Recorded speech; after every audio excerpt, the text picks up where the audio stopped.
Pak Kiai, dunia memang kaya akan harta, tahta, dan wanita.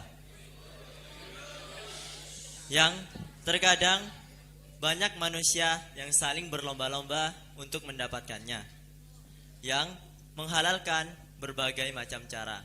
Salah satunya santet. Menurut Pak Kiai, apakah santet itu dapat membunuh orang?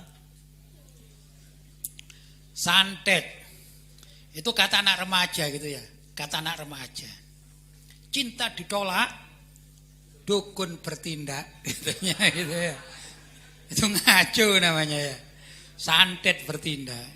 Pertanyaannya gimana? Apakah santet itu bisa membunuh? Itu pertanyaannya ya. Santet bisa membunuh, itu bisa. Santet. Banyak orang mati karena disantet. Maka itu kita perlu mempunyai tameng dari serangan santet. Apa itu tameng kita? Antara lain doa-doa, zikir-zikir, wirid-wirid, hizib-hizib. Ya dah.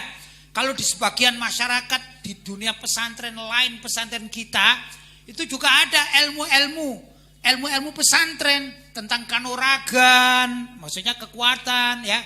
Dan itu perlu kadang-kadang. Karena apa? Dulu di zaman penjajahan Belanda, zaman PKI, itu ulama-ulama kita menggunakan ilmu kanuragan untuk melindungi diri. Ya enggak? Ada sebagian dari ulama-ulama itu yang memang ahli. Bahkan orang dikasih minum air, kemudian orang tersebut mempan ditembak, misalnya, itu ada ilmunya. Tapi ilmu itu, ilmu kekebalan lah saya katakan gitu, atau kanuragan itu ada dua macam. Ada yang sesuai dengan syariat, biasanya dikuasai oleh ya kiai-kiai, ulama-ulama, habaib juga yang memang ahli di bidang itu. Maka mereka ini melakukan tidak keluar dari syariat. Itu yang perlu kita pelajari atau kita perhatikan, kita memahaminya minimal. Yang kedua, ilmu kekebalan itu dari ilmu hitam. Ya, kalau di beberapa suku, kalau saya orang Jawa saya ngerti ilmu kejawen kan gitu. Kalau di Kalimantan itu ada suku pedalaman yang mempunyai keyakinan keharingan. Itu juga ilmunya mantap dalam dunia semacam ini. Ya, ini saya tidak bahas Islam tidak Islam, tapi ada di beberapa tempat pun memiliki, di Irian memiliki. Ya dah. Kemarin saya datang dari Sumba, di sana juga ada yang memiliki ilmu, salah satu keyakinan mereka. Begitu pedalaman-pedalaman orang suku-suku ini ya ada. Dan itu nyata. Tapi itu tidak Islami. Maka tidak boleh kita sebagai orang Islam melakukan seperti itu, keharingan atau yang lain-lain tidak boleh. Kita boleh belajar kepada ulama-ulama yang ahli di bidang itu, yang mengarahkan bahwa ada ilmu kekebalan. Ini juga untuk menolak santet. Ya. Agar apa? Agar kita ini tidak diserang oleh santet. Tapi paling tidak zikir-zikir yang kalian baca apa saja? Zikir misalnya wirdus sakron, ya dah. Terus apa lagi? Hizib Nawawi, Ratibul Haddad, Ratib Al-Attos dan lain sebagainya. Kan begitu kan di pesantren kita ini?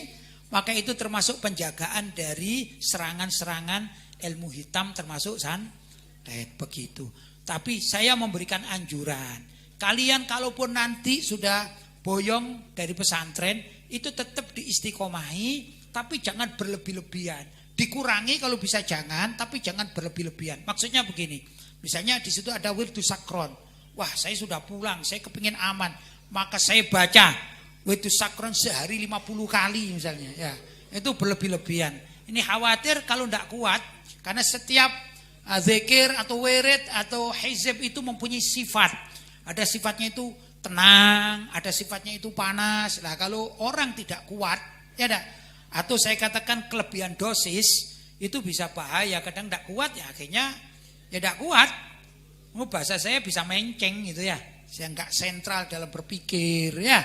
Sayang, tapi tabarukanlah dengan apa yang diajarkan oleh pesantren misalnya. Oh, di pesantren saya bacanya wirdus sakron batal isya sekali, ya sudah diamalkan sekali. Oh, di tempat saya misalnya kan beda-beda. Di tempat saya bacanya Hizbun Nawawi itu batal asar misalnya, ya diikuti begitu walaupun sudah boyong. Tergantung dari guru atau kiainya masing-masing yang mengijazahi, itu diamalkan di rumah masing-masing guna untuk mencegah dari serangan-serangan semacam santet. Karena santet itu bisa membunuh.